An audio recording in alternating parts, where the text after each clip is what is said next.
जय हिंद बच्चों। तो चलिए, अब हमारे इंडियन ज्योग्राफी की जो सीरीज चल रही है यूट्यूब पर, उसमें एक नया लेक्चर आज हम आपके सामने लेकर आए और इस लेक्चर में हम बात करेंगे पेनिनसुलर रिवर्स के बारे में और कुछ सिलेक्टेड इंपॉर्टेंट लेक्स के बारे में भी हम बात करेंगे। तो बच्चों, अभी तक हमारी जो इंडियन ज्योग्राफी की सीरीज हुई है उसमें एक तो हमने इंट्रोडक्शन देख लिया है, साथ ही साथ हमने देख लिया है जो हमारे इंडिया के फिजिकल फीचर्स है, जो 6 मेन फिजिकल फीचर्स है उनके बारे में भी हम पढ़ चुके हैं। फिर हमने स्टार्ट किया था ड्रेनेज, ड्रेनेज क्या होता है, अलग अलग जो ड्रेनेज पैटर्न होते हैं वो। फिर हिमालयन ड्रेनेज के बारे में हम पढ़ चुके हैं, इंडस, गंगा, ब्रह्मपुत्र तीनों और इनकी ट्रिब्यूटरीज को हमने डिटेल में पढ़ा है। और आज जो है हम पढ़ेंगे पेनिनसुलर रिवर, और पेनिनसुलर रिवर के साथ साथ कुछ जो इंपॉर्टेंट लेक्स है उनके बारे में भी आज हम पढ़ेंगे। तो चलिए, बिना किसी देरी के आपकी क्लास को स्टार्ट करते हैं।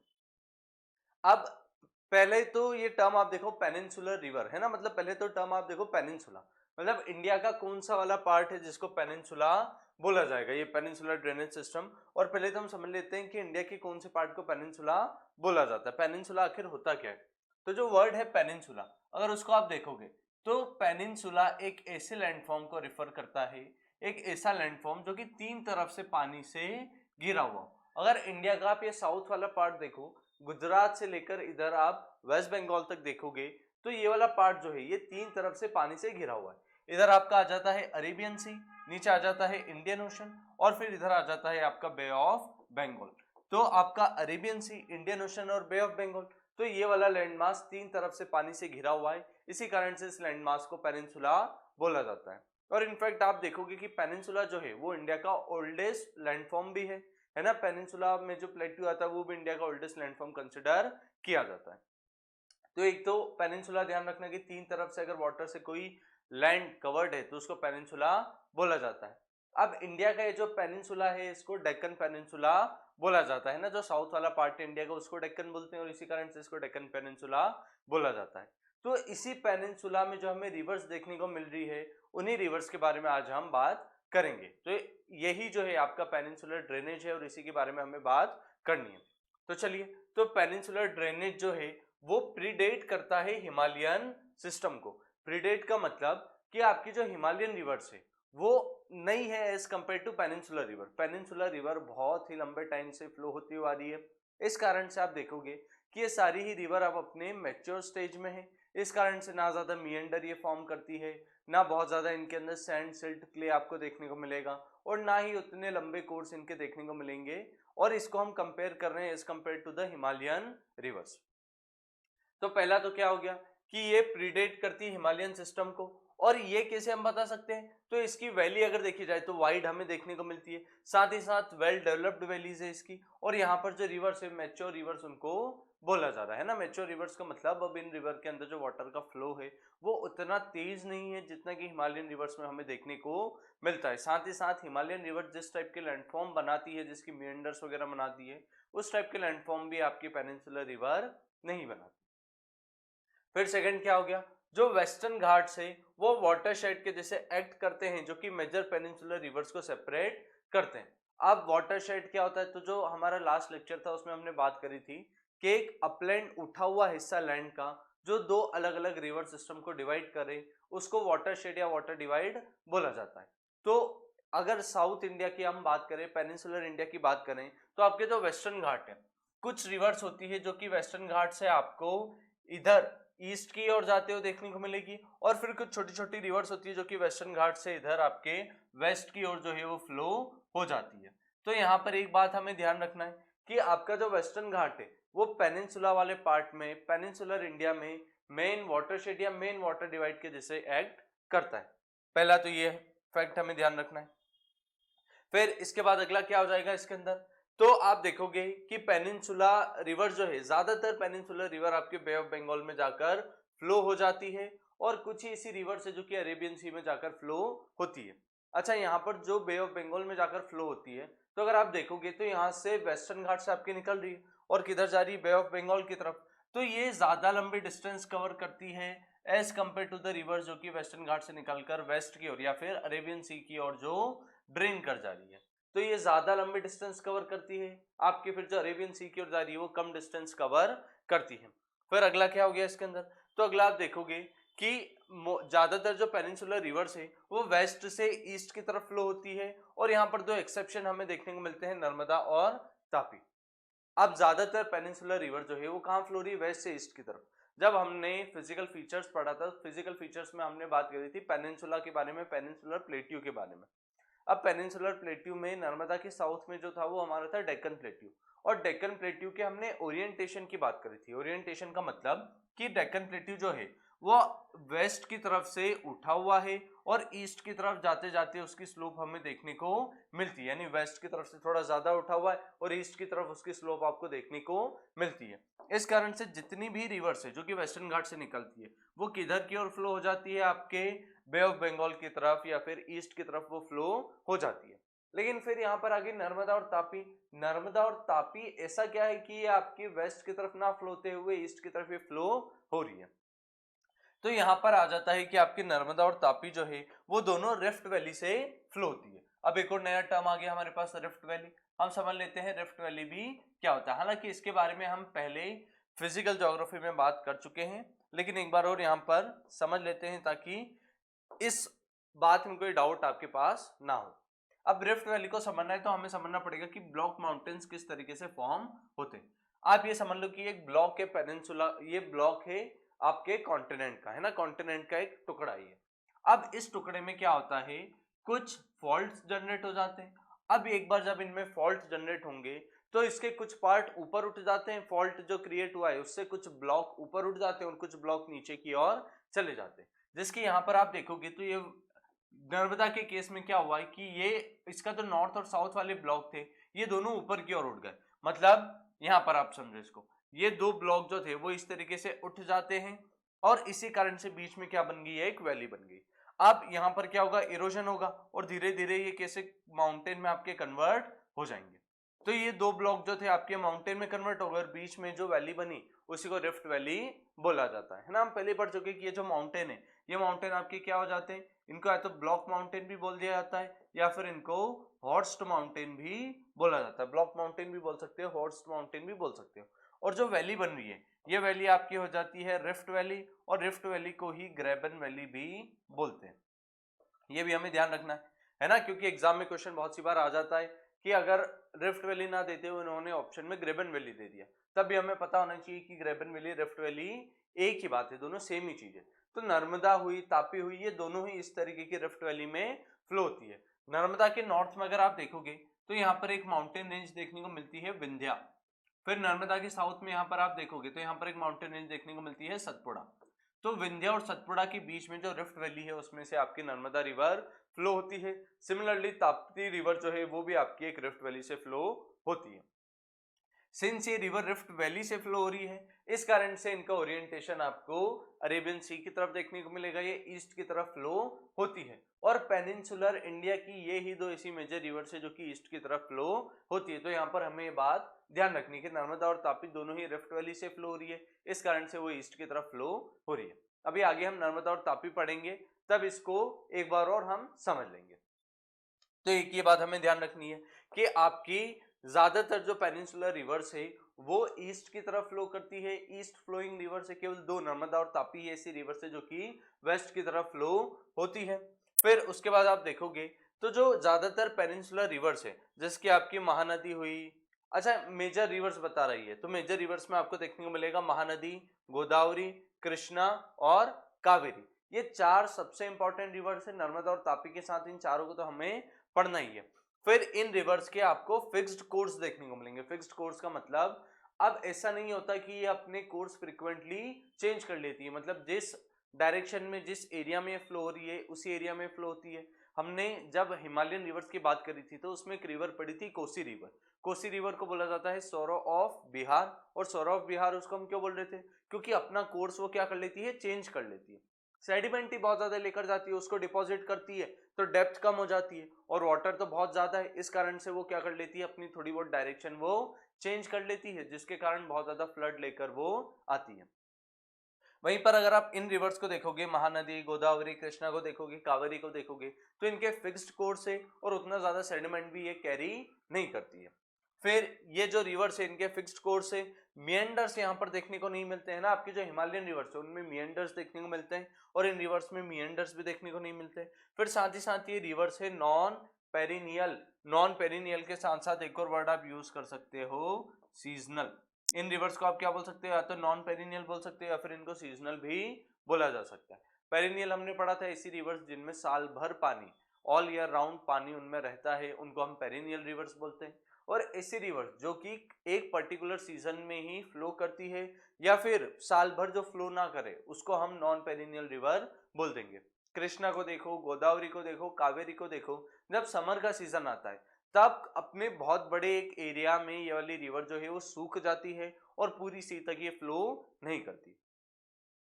अब यहाँ पर एक और बात ध्यान रखनी है कि आपकी हिमालयन रिवर्स पेरिनियल क्यों थी, क्योंकि हिमालयन रिवर्स हिमालयन माउंटेन से ओरिजिनेट कर रही थी और समर के टाइम पर हिमालयास में जो बर्फ रहती है, ग्लेशियर्स रहते हैं, वो पिघलते और वही वाटर रिवर्स में चला जाता है। मगर आपकी जो पेनिनसुलर रिवर्स है जिसकी कृष्णा, गोदावरी, कावेरी, ये सारी वेस्टर्न घाट से ओरिजिनेट कर रही है और वेस्टर्न घाट की इतनी हाइट नहीं है कि वहां पर आपको जो है आइस कैप्स वगैरह या फिर ग्लेशियर्स वगैरह देखने को मिले। इस कारण से समर में इनके पास कहीं से भी पानी नहीं आता है। जो मानसून है तब तो पानी आ जाएगा लेकिन समर में कहीं से भी पानी नहीं आता है। इसी कारण से वाली रिवर नॉन पेरिनियल है।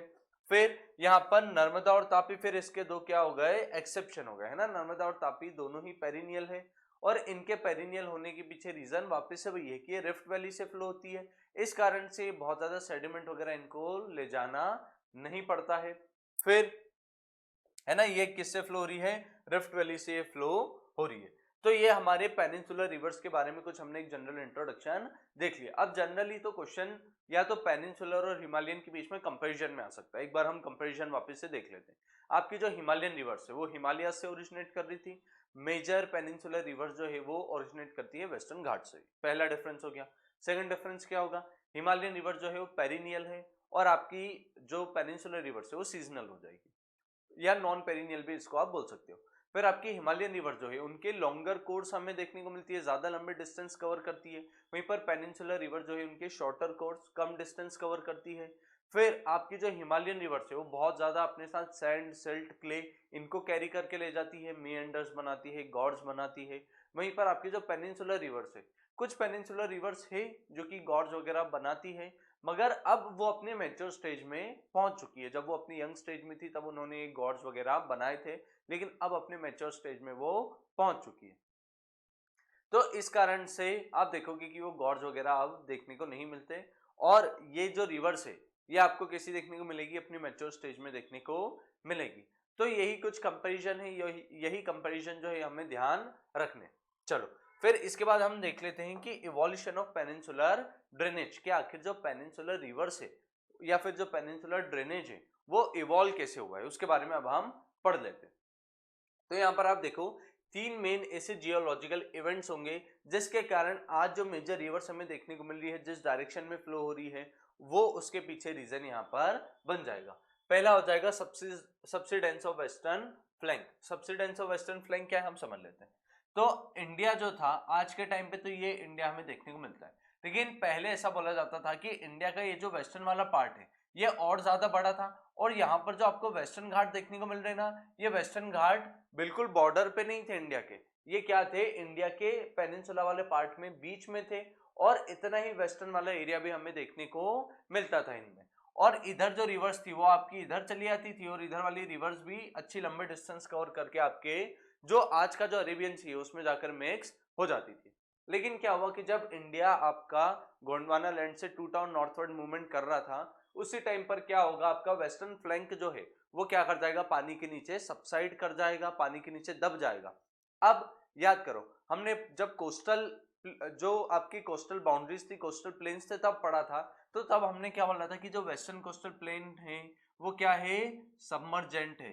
तो सबमर्जेंट के पीछे अब रीजन आया समझ में कि इसका ये जो वेस्टर्न वाला पार्ट था पानी के नीचे क्या कर गया था, सबमर्ज कर गया था और उसी कारण से यहाँ पर अच्छे पोर्ट हमें देखने को मिल रहे थे।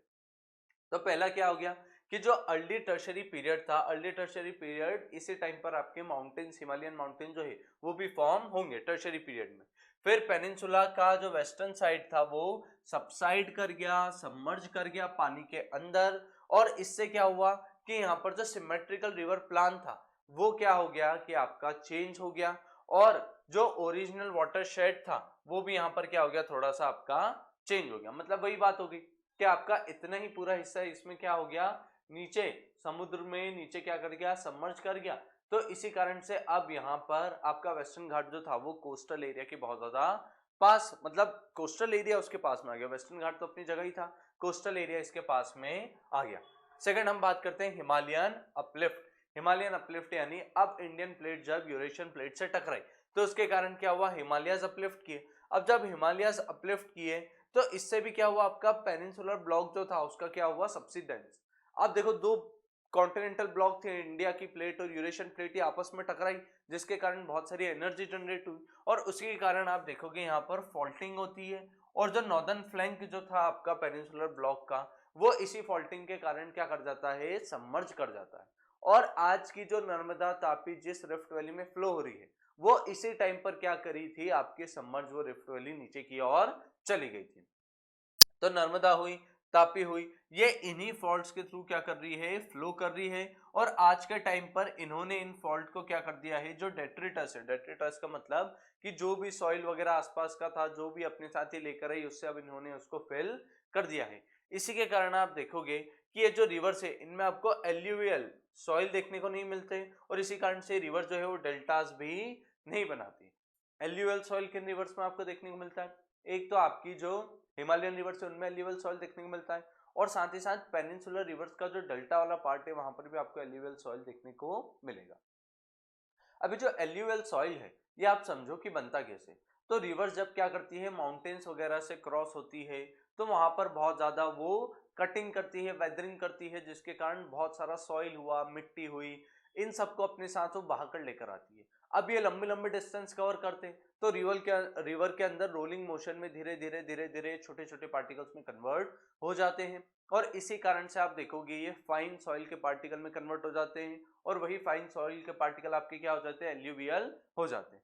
अब नर्मदा और तापी दो ऐसी रिवर है जिनको अपना एक बना बनाया पाथ मिल चुका है। तो जब भी एक बना बनाया पाथ मिलेगा तो यहाँ पर क्या होगा कि रिवर्स में ज्यादा सेडिमेंटेशन वगैरह वो अपने साथ कैरी करके नहीं ले जाएगी। क्यों, क्योंकि पहले से एक पाथ बना हुआ है और उसी पाथ में वो क्या हो रही है, रिवर फ्लो हो रही है। वहीं पर हिमालयन रिवर्स को अपना पाथ बनाना पड़ा, इसी कारण से उन्होंने बहुत सारी मिट्टी वगैरह अपने साथ कैरी कर कर लेकर वो आई। तो ध्यान रखना। फिर थर्ड हो गया पेनिनसुलर ब्लॉक टिल्टिंग। अब जो पेनिनसुलर ब्लॉक जो था वो पहले ऐसा सीधा था लेकिन फिर क्या हो गया, हल्का सा ऐसा वो टिल्ट कर गया और इस टिल्ट के कारण क्या हुआ, आपका जो वेस्टर्न साइड था वो थोड़ा ऊपर उठ गया और ईस्टर्न साइड जो था वो थोड़ा सा नीचे की ओर सबमर्ज कर गया। मतलब वेस्टर्न साइड से आपके जो पेनिनसुलर प्लेट्यू है उसकी हाइट क्या हो गई, बढ़ गई, पेनिनसुला की हाइट बढ़ गई और ईस्टर्न साइड से उसकी हाइट थोड़ी क्या हो गई, कम देखने को मिली हमें। और इसी कारण से ज्यादातर जो रिवर्स थी अब वो किस तरफ जा रही है, बे ऑफ बंगाल की तरफ जाने लग गई। और इसी कारण से आप देखोगे कि आज की जो रिवर्स पेनिनसुला में हमें देखने को मिलती है वो बे ऑफ बंगाल की तरफ फ्लो होती है और उसके पीछे यही रीजन है। तो इन तीन रीजन के कारण आपकी आज की जो हम रिवर्स देख रहे हैं वो इन्हीं तीन रीजन के कारण हुई है, मतलब बनी है ना। तो तीनों रीजन एक बार और हम देख लेते हैं। पहला क्या हो गया, subsidence of western flank. Subsidence of western flank का मतलब इंडिया में पहले वेस्टर्न, आज का जो कोस्टल प्लेन है उसके आगे तक और इंडिया में आपको कॉन्टिनेंट वाला पार्ट देखने को मिलता था, लेकिन क्या हुआ वो पानी के अंदर सबमर्ज कर गया जिसके कारण वेस्टर्न वाले पार्ट में आपको सबमर्जेंट कोस्टल बाउंड्री देखने को मिलती है। सेकंड इसके अंदर क्या हुआ, हिमालयन अपलिफ्ट। जब हिमालयस का अपलिफ्ट हुआ तो उससे इंडिया में बहुत जगह फॉल्ट जो थे वो क्रिएट हो गए। अच्छा, ऐसे ही एक फॉल्ट क्रिएट हुआ आपका मालदा फॉल्ट। मालदा फॉल्ट जो राजमहल हिल्स है और जो शिलोंग प्लेट्यू है उनके बीच में हमें देखने को मिलता है ना। वहां पर भी फिर बाद में गंगा जो रिवर थी उसने क्या हुआ, उसको फिल कर दिया और आज के टाइम पर कैसा लगता है, जिसकी पेनिनसुलर प्लेट्यू एक अलग प्लेट्यू है और शिलोंग प्लेट्यू एक अलग प्लेट्यू है।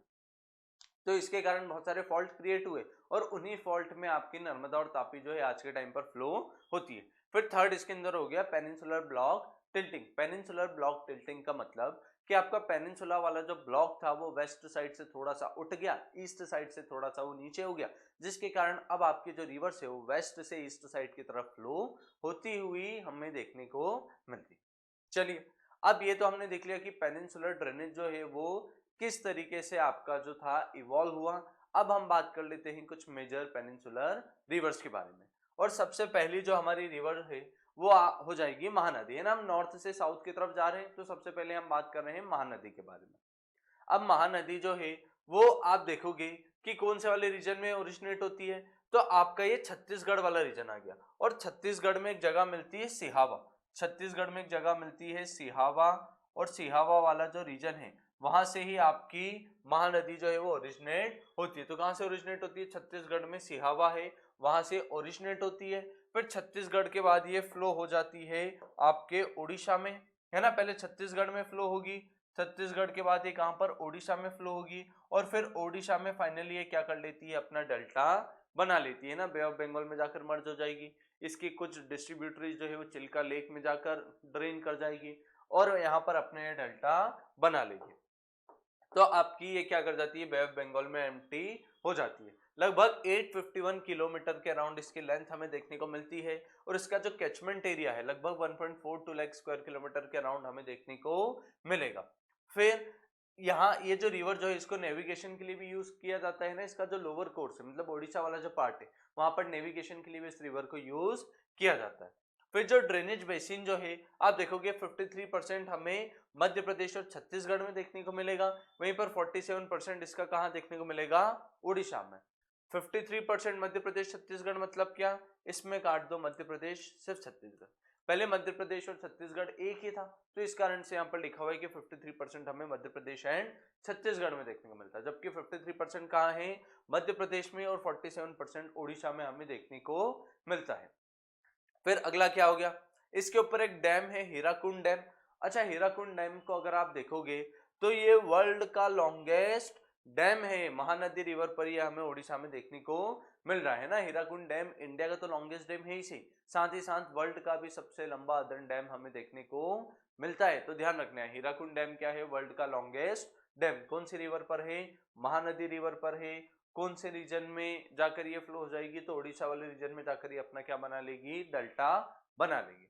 तो महानदी के बारे में हमारे लिए यही इंपॉर्टेंट चीज है ना।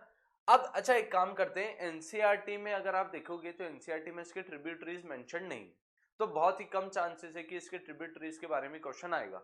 लेकिन फिर भी एक बार हम ट्रिब्यूटरीज देख लेते हैं, क्योंकि कभी अगर क्वेश्चन आ गया तो वो हमसे इजीली बन जाएगा। तो एक जो इसके लेफ्ट बैंक ट्रिब्यूटरीज देख लेते हैं, और एक इसके देख लेंगे हम राइट बैंक ट्रिब्यूटरीज। तो देखो, जो लेफ्ट बैंक ट्रिब्यूटरीज है वो कौन सी हो जाएगी? इब हो जाएगी, मांद हो जाएगी, हसदेव हो जाएगी, और शिवनाथ। इब तो मान, हसदे, शिवनाथ। क्या ट्रिक है इसको याद करने की? इब तो मान मतलब क्या हुआ कि शिवनाथ करके तो एक लड़का था जो कि बहुत ज्यादा उदास हो गया। अब इसके घर वाले क्या कर रहे हैं? इसको समझा रहे हैं कि भाई अब तो मान जा और खुश हो जा। तो इसलिए वो बोल रहे हैं कि इब तो मान, हंस दे, सियोनाथ, है ना, कि अब तो मान जा और हंस दे, सियोनाथ। वहीं पर आपकी अगर इसकी राइट बैंक ट्रिब्यूटरीज के बारे में बात करें हम, तो राइट बैंक ट्रिब्यूटरीज इसकी हो जाएगी जोंक, ओंग और तेल। क्या हो जाएगी? जोंक, ओंग और तेल, है ना। तो ये तो नाम ही अगर आप देखोगे तो नाम ही अपने आप में यूनिक है, तो वैसे ही ध्यान हो जाएंगे। तो लेफ्ट बैंक याद करने का क्या तरीका है? अब तो मान, हसदे, सियोनाथ, और राइट बैंक का है जोंग, ओंग, तेल, है ना। ये तो इससे ही ध्यान हो जाएगी, क्योंकि नाम ही अपने आप में क्या हो गए? यूनिक हो गए। फिर साथ ही साथ ये भी ध्यान रखना कि जो चिलिका लेक है उसमें भी इसके कुछ डिस्ट्रीब्यूटरीज जो है वो जाकर फ्लो होती है, और इसी के बैंक पर हमें भुवनेश्वर देखने को मिलता है। चलिए, महानदी के बारे में ये हमारे कुछ इंपॉर्टेंट फैक्ट हो गए। फिर सेकंड इसके अंदर आ जाएगी गोदावरी, दक्षिण गंगा भी जिसको बोला जाता है ना, क्योंकि ये साउथ इंडिया या पेनिनसुलर इंडिया की सबसे बड़ी रिवर है, लॉन्गेस्ट रिवर है, तो इसी कारण से इसको दक्षिण गंगा बोला जाता है। हम बात कर लेते हैं इसके बारे में। अब ये ओरिजिनेट कहाँ करती है? तो महाराष्ट्र से ये ओरिजिनेट करेगी। महाराष्ट्र में आप देखोगे त्र्यंबकेश्वर हिल्स है नासिक में, वहां से क्या करती है? ओरिजिनेट करती है। वापस से देख लो, त्र्यंबकेश्वर हिल्स से नासिक में, वहां से ओरिजिनेट करती है, और फिर बे ऑफ बंगाल में जाकर ये फ्लो हो जाएगी। अब कौन कौन से स्टेट से ये फ्लो होती है? तो पहले तो आपका महाराष्ट्र हुआ, फिर महाराष्ट्र के बाद ये एंटर कर जाती है आंध्र प्रदेश में, फिर यहाँ पर आंध्र प्रदेश और ओडिशा के बीच में बॉर्डर बनाती है, और फिर फाइनली वापस से क्या हो जाएगा? आपका आंध्र प्रदेश में ही जाकर क्या कर जाएगी? आपका जो ओशन है उसमें जाकर ये मर्ज हो जाएगी। चलो अब यहाँ पर हम देख लेते हैं इसके बारे में। तो यहाँ पर अगर आप देखोगे तो कहाँ कहाँ पर इसकी ट्रिब्यूटरीज आपको देखने को मिलेगी, महाराष्ट्र में, मध्य प्रदेश में, छत्तीसगढ़ में, उड़ीसा में और आंध्र प्रदेश में इसकी ट्रिब्यूटरीज हमें देखने को मिलेगी, है ना। ओरिजिनेट महाराष्ट्र से हो रही है लेकिन इसकी ट्रिब्यूटरीज बहुत सारी जगह से हमें देखने को मिल रही है। लगभग 1465 किलोमीटर इसकी लेंथ हमें देखने को मिलेगी। सिंस पेनिनसुलर इंडिया की ये सबसे बड़ी रिवर है तो इसकी लेंथ हमारे लिए इंपॉर्टेंट हो जाती है, तो इसकी लेंथ भी आपको ध्यान रखनी है। फिर इसका कैचमेंट एरिया लगभग 3.13 लाख स्क्वायर किलोमीटर, ये नहीं भी ध्यान रहेगा तो चल जाएगा। फिर 49% महाराष्ट्र में, 20% मध्य प्रदेश छत्तीसगढ़ में और बाकी आंध्र प्रदेश में हमें देखने को मिलता है। अब इसकी ट्रिब्यूटरीज स्पेसिफिकली एनसीईआरटी में मेंशन्ड है, इसी कारण से इसकी ट्रिब्यूटरीज तो आपको ध्यान रखनी पड़ेगी क्योंकि उसके ऊपर क्वेश्चन बन सकता है। क्या हो जाएगा, पेनगंगा, इंद्रावती, प्राणहिता और मंजरा, ये कुछ इंपॉर्टेंट इसकी ट्रिब्यूटरीज हो जाएगी। ये देखो ये पेनगंगा हो गई। फिर दो रिवर है, एक है वर्धा और वैनगंगा। वर्धा और वैनगंगा जो है दोनों ही ओरिजिनेट करती है मध्य प्रदेश से। फिर वर्धा और वैनगंगा मिलकर एक रिवर बनाती है जिसको बोला जाता है प्राणहिता रिवर, है ना। वर्धा और वैनगंगा के प्राण गए तभी जाके बनी प्राणहिता रिवर, तो ध्यान रखना। देखो ये भी डब्ल्यू से स्टार्ट हो रहा है, ये भी किससे, डब्ल्यू से स्टार्ट हो रहा है, मतलब ऐसा समझ लो कि ये दोनों क्या थे, ट्विंस थे। अब ये दोनों ट्विंस के प्राण जाएंगे और इसके कारण क्या बन जाएगा, प्राणहिता बन जाएगा। फिर अगली रिवर क्या आ जाएगी, इंद्रावती आ जाएगी। अब सबरी करके, सिलेरू करके भी रिवर है, हालांकि ये इंपॉर्टेंट ट्रिब्यूटरीज इसकी नहीं है, अगर ये आपको नहीं ध्यान रहती कोई दिक्कत नहीं, लेकिन पेनगंगा, फिर प्राणहिता और इंद्रावती, ये तीन याद रखना कि ये तीन इसकी क्या हो जाएगी, लेफ्ट बैंक ट्रिब्यूटरी हो जाएगी। वहीं पर अगर राइट बैंक ट्रिब्यूटरी के बारे में बात करें तो मंजरा इसकी एक मेजर राइट बैंक ट्रिब्यूटरी हो जाएगी। तो बस इतनी ही चार आपको याद रखनी है, कौन सी, पेनगंगा, प्राणहिता, इंद्रावती और मंजरा, ये चारों एनसीईआरटी में मेंशन्ड है और इसलिए इसके आने के चांसेस इंक्रीज हो जाते हैं, तो ये हमें ध्यान रखना है। फिर जैसे हमने देखा कि आपकी जो महानदी थी वो क्या बना लेती है, डेल्टा। सिमिलरली आपकी गोदावरी जो है वो भी डेल्टा बना लेती है। चलो अब उसके बाद अगले उस पर आ जाते हैं हम। अच्छा यहाँ पर एक बात ध्यान रखना, ये आपका मध्य प्रदेश वाला रीजन है, ये रीजन है महाराष्ट्र, और ये वाला जो रीजन आपको देखने को मिल रहा है ये है छत्तीसगढ़ वाला रीजन। ये कौन सा रीजन आपको मिल जाएगा, छत्तीसगढ़ वाला रीजन हमें ये देखने को मिल जाएगा, है ना। तो यहाँ पर किन किन स्टेट से ये फ्लो रही है वो जरूर ध्यान रखना क्योंकि बहुत सी बार ये क्वेश्चन पूछ लिया जाता है। अगली बार हम बात करते हैं कृष्ण, अब हम बात कर लेते हैं कृष्णा रिवर। कृष्णा रिवर जो है पेनिनसुलर इंडिया की सेकंड लॉन्गेस्ट रिवर हमें देखने को मिलेगी। अब आपकी गोदावरी महाराष्ट्र से ओरिजिनेट करी थी, सिमिलरली कृष्णा जो है वो भी महाराष्ट्र से ओरिजिनेट करेगी। Second largest east flowing peninsular river है ये कहां से, तो महाबलेश्वर, सह्याद्री यानी महाराष्ट्र में वेस्टर्न घाट की बात हो रही है, तो महाबलेश्वर से ये ओरिजिनेट करती है और इसकी भी लेंथ लगभग 1400 किलोमीटर, एग्जैक्ट बोला जाए तो 1401 किलोमीटर के अराउंड हमें देखने को मिल रही है। अब इसकी भी जो ट्रिब्यूटरीज है वो भी एनसीईआरटी में मेंशन्ड है, इसी कारण से हमें ध्यान भी रखना है। क्या क्या हो जाएगा, कोयना, तुंगभद्र, भीमा, ये तीन ट्रिब्यूटरीज है जो कि एनसीईआरटी में मेंशन्ड है, तो ये तीन तो मोस्ट इंपॉर्टेंट हो ही जाएगी। इसके अलावा भी कुछ ट्रिब्यूटरीज के बारे में हम बात करेंगे। फिर इसका अगर कैचमेंट एरिया अगर आप देखोगे तो 27% महाराष्ट्र में देखने को मिलेगा, 44% कर्नाटका में देखने को मिलेगा, 29% आंध्र प्रदेश और तेलंगाना में हमें देखने को मिलेगा। अब ये परसेंट अगर नहीं ध्यान रहते कोई दिक्कत की बात नहीं है, बस आप इतना ध्यान रख लेना कि सबसे ज्यादा कहां देखने को मिलेगा, फिर सेकंड नंबर पे कौन हो जाएगा, थर्ड नंबर पे कौन हो जाएगा, ये बात हमें बस ध्यान रखनी है। या फिर अगर ये भी नहीं ध्यान रहता तो बस इतना ध्यान रख लेना कि सबसे ज्यादा कौन से एरिया में, कौन से स्टेट में हमें देखने को ये मिलेगी। कृष्णा आपकी महाबलेश्वर हिल्स से ओरिजिनेट करती है। फिर अब यहाँ पर हम देख लेते हैं कि इसकी इंपॉर्टेंट ट्रिब्यूटरीज क्या होगी। तो पहले हम बात कर लेते हैं लेफ्ट बैंक ट्रिब्यूटरीज की। तो लेफ्ट बैंक अगर आप देखोगे तो दो मेन इसकी ट्रिब्यूटरीज हमें देखने को मिलेगी, एक तो भीमा हो जाएगी, दूसरी हो जाएगी मूसी। इसको याद करने की एक ट्रिक है कि कृष्णा की मौसी का नाम है भीमा, कृष्णा की मौसी का नाम क्या है, भीमा है ना। ये कौन सी है, लेफ्ट बैंक ट्रिब्यूटरी। वहीं पर राइट बैंक ट्रिब्यूटरी की अगर आप बात करो तो इसमें घाट प्रभा, माल प्रभा और तुंगभद्र, ये तीन आपकी इसकी क्या हो जाएगी, राइट बैंक ट्रिब्यूटरी हो जाएगी। इसके साथ साथ एक और कोयना रिवर को भी ध्यान रख लेना। देखो कोयना रिवर जो है वो इसलिए भी इंपॉर्टेंट हो जाती है, कोयना रिवर जो है वो इसलिए भी इंपॉर्टेंट हो जाती है क्योंकि कोयना रिवर के ऊपर एक डैम बनाया गया और उस डैम के बाद वहां पर क्या हुए, कुछ सीरीज ऑफ अर्थक्वेक हमें देखने को मिले और वो एक क्लासिक एग्जाम्पल बन गया रिजर्वायर इंड्यूस्ड अर्थक्वेक का। रिजर्वायर इंड्यूस्ड अर्थक्वेक क्या है, तो ये फिजिकल ज्योग्राफी में हम कवर कर चुके हैं, वहां पर मैंने अच्छी डिटेल में एक्सप्लेन किया है कि रिजर्वायर इंड्यूस्ड अर्थक्वेक क्या होता है। तो कोयना रिवर एक बार नहीं 2 या 3 बार आपकी एनसीईआरटी में मेंशन्ड है, तो इस कारण से भी ये इंपॉर्टेंट हो जाती है। और कोयना रिवर किसकी ट्रिब्यूटरी है, कृष्णा की ये ट्रिब्यूटरी हमें देखने को मिलेगी। ऐसा में तो ध्यान रख लो कि ये 3 तो इंपॉर्टेंट हो ही गई, कोयना, तुंगभद्र, भीमा, है ना, कोयना, तुंगभद्र और भीमा। फिर इसमें से लेफ्ट बैंक कौन सी है, भीमा मौसी, तो कृष्ण की मौसी का नाम क्या है, भीमा है, तो इससे ध्यान रखना। फिर वहीं पर घाट प्रभा, माल प्रभा और तुंगभद्र, है ना, घाट प्रभा, माल प्रभा और तुंगभद्र, ये क्या हो जाएगी, इसके राइट बैंक ट्रिब्यूटरीज हो जाएगी। चलिए फिर उसके बाद अगली हम बात कर लेते हैं कावेरी के बारे में। अब कावेरी रिवर जो है वो ओरिजिनेट करती है ब्रह्मगिरी हिल्स में, है ना, कोगाडू करके एक जगह है कर्नाटका में, वहां से कावेरी रिवर जो है ओरिजिनेट करेगी। तो कृष्णा और गोदावरी कहां से, महाराष्ट्र से ओरिजिनेट करी थी, वहीं पर कावेरी जो है वो आपके कर्नाटका से ओरिजिनेट करती है। इसकी लेंथ लगभग 800 किलोमीटर के अराउंड हमें देखने को मिलती है और लगभग 81,155 स्क्वायर किलोमीटर के अराउंड ये क्या करती है, एरिया को ड्रेन करती है, हालांकि ये इतना इंपॉर्टेंट नहीं है। फिर आप देखोगे कि अच्छा कावेरी रिवर एक ऐसी रिवर है कि यहाँ पर अगर आप देखोगे तो इसका ये वाला जो पार्ट है, मतलब ये वाला जो पार्ट है जहां से ये आप देखो, ये कौन सा पार्ट हो गया, वेस्टर्न वाला पार्ट, और ये पार्ट हो गया ईस्टर्न वाला पार्ट। तो ये जो वेस्टर्न वाला पार्ट है यहाँ पर आपके मॉनसून के टाइम पर बारिश होगी, यानी जून से लेकर अगस्त सितंबर के बीच में। वहीं पर ये वाला जो पार्ट है इसमें आपकी बारिश हो जाती है अक्टूबर, नवंबर, दिसंबर में। इस कारण से आपकी जो कावेरी है उसमें साल भर वाटर का फ्लो हमें देखने को मिलता है।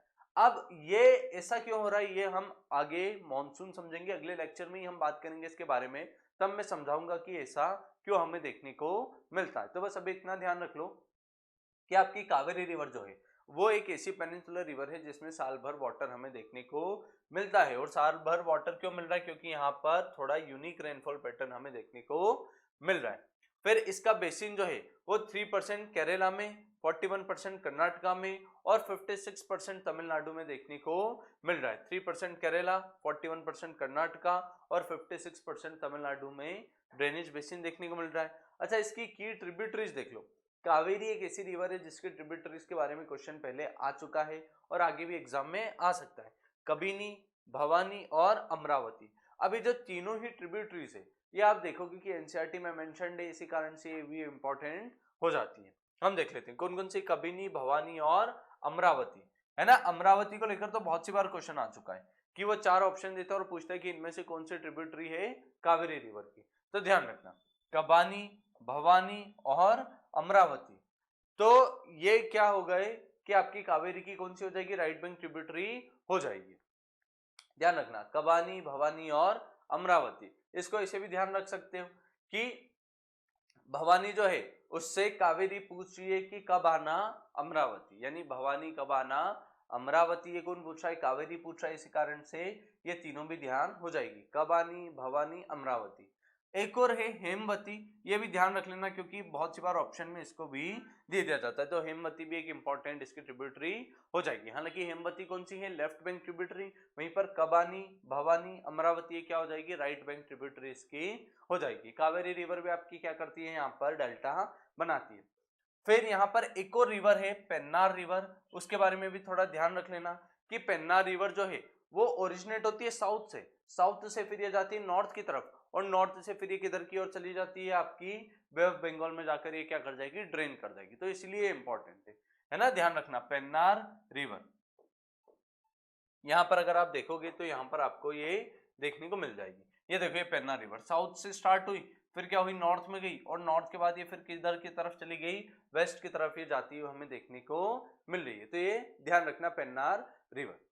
फिर चलो आगे हम बात कर लेते हैं। अब अगली हमारी रिवर कौन सी आ जाएगी, नर्मदा, है ना। अगली रिवर आ गई हमारी नर्मदा, या फिर इसको मां नर्मदा भी हम बोल सकते हैं। नर्मदा कहां से ओरिजिनेट होती है, तो नर्मदा आपके अमरकंटक प्लेट्यू से ओरिजिनेट होती है। हम पहले बात कर चुके कि अमरकंटक प्लेट्यू में एक सर्टेन टाइप का ड्रेनेज पैटर्न हमें देखने को मिलता है ना। आप मुझे नीचे कमेंट सेक्शन में बताओ, क्योंकि हम पहले पढ़ चुके हैं कि अमरकंटक में कौन सा टाइप का ड्रेनेज पैटर्न हमें देखने को मिलता है, जिसके कारण एक तरफ तो नर्मदा ओरिजिनेट होती है और दूसरी तरफ आपको सोन ओरिजिनेट होते हुए देखने को मिलती है।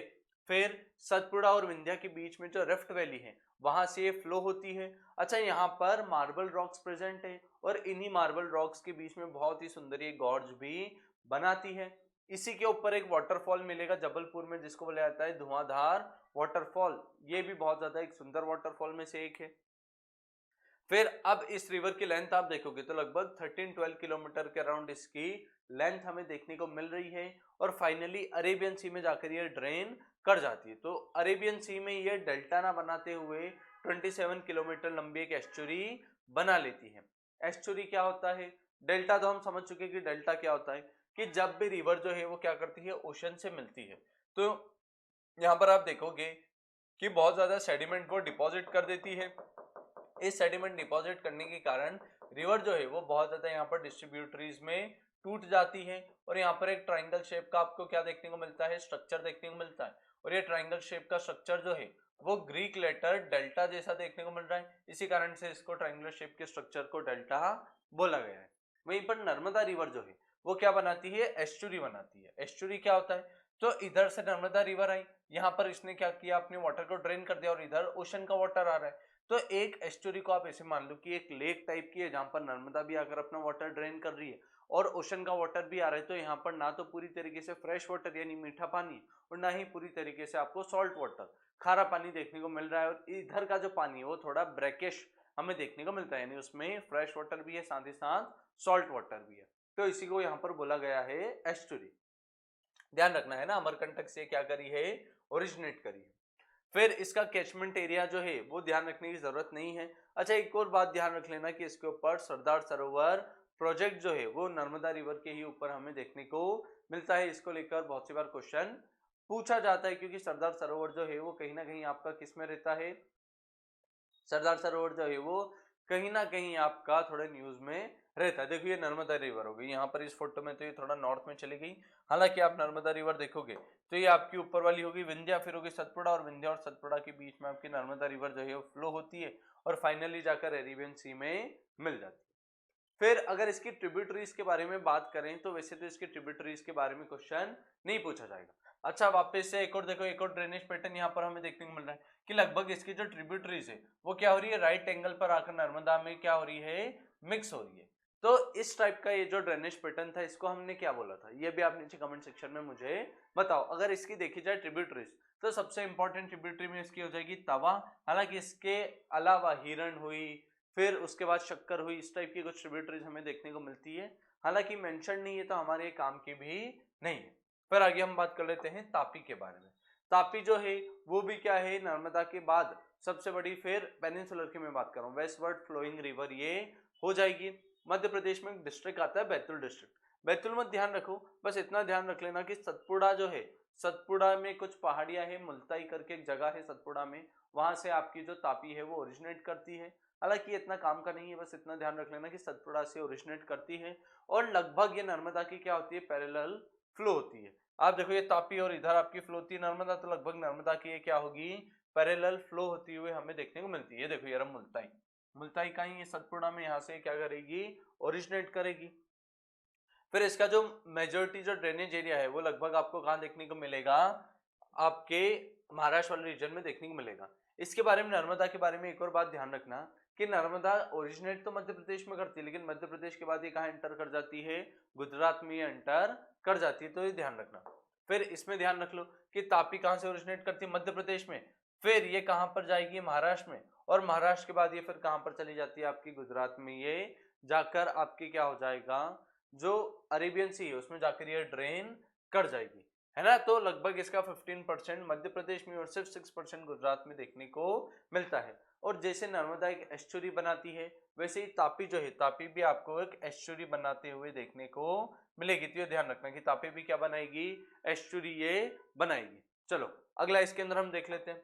फिर आ गई हमारी लूनी, और लूनी हमारी होगी लास्ट रिवर। एक और रिवर है माही रिवर, उसके बारे में हम थोड़ा सा बस पढ़ेंगे, ज्यादा नहीं पढ़ेंगे, बस थोड़ा सा इसको पढ़ेंगे। लूनी के बारे में हम बात कर लेते हैं। लूनी जो है ये आप देखोगे कि राजस्थान की लार्जेस्ट रिवर है। फिर साथ ही साथ आप देखोगे पुष्कर करके एक जगह है राजस्थान में जहां पर एक पुष्कर मेला भी लगता है। और पुष्कर एक ऐसी जगह है जहां पर आपको वर्ल्ड का अकेला ब्रह्मा जी का टेम्पल देखने को मिलता है, तो रिलीजियस सिग्निफिकेंस से भी एक इंपॉर्टेंट जगह है। और वहां पर क्या होता है, आपकी लूनी जो है वो ओरिजिनेट होती है। फिर दो इसकी ब्रांचेस है, एक होती है सरस्वती और एक क्या होती है, साबरमती, जो कि गोविंदगढ़ में जाकर कन्वर्ज हो जाती है। साबरमती आपने नाम सुना होगा, इसी के बैंक पर गांधी जी ने एक आश्रम साबरमती आश्रम बनाया था, है ना, वही वाली साबरमती है। तो साबरमती और आपकी सरस्वती ये दोनों गोविंदगढ़ करके एक जगह है, वहां जाकर मिल जाती है और वहां जाकर इसको लूनी बोला जाता है। फिर ये क्या करती है, अरावली को एग्जिट करती है और इसका नाम पड़ जाता है लूनी।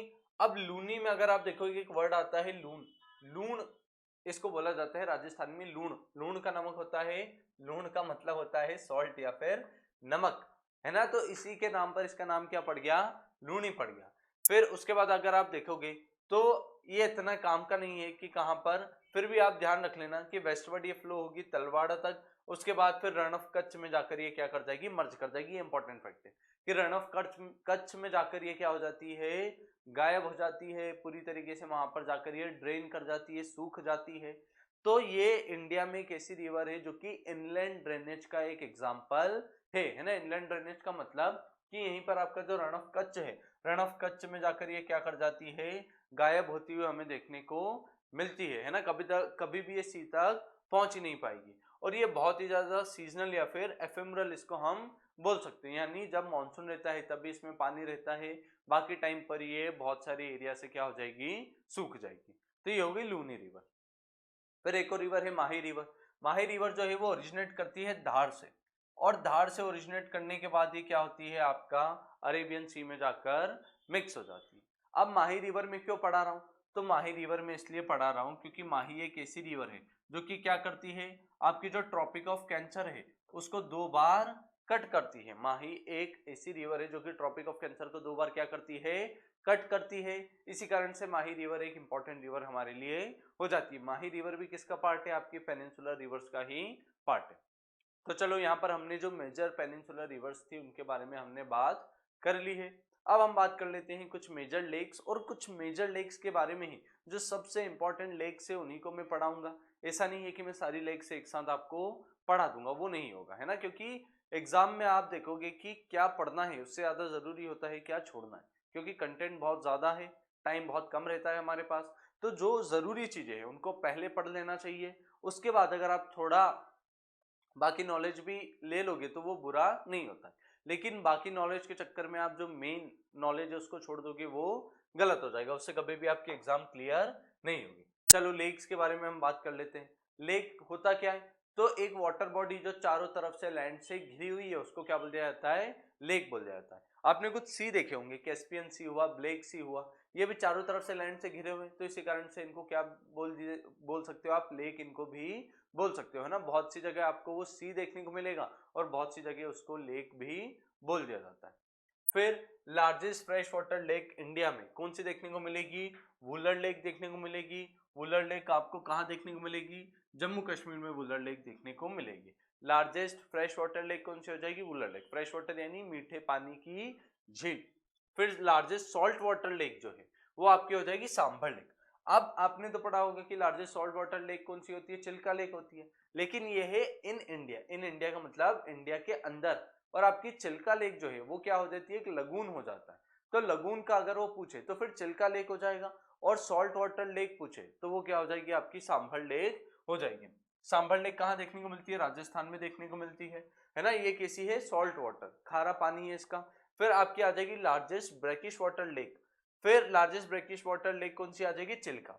अब चिल्का सिर्फ इंडिया की ही लार्जेस्ट ब्रैकिश वाटर लेक नहीं है, बल्कि पूरे एशिया की सबसे बड़ी ब्रैकिश वाटर की लेक कौन सी लेक है, चिल्का।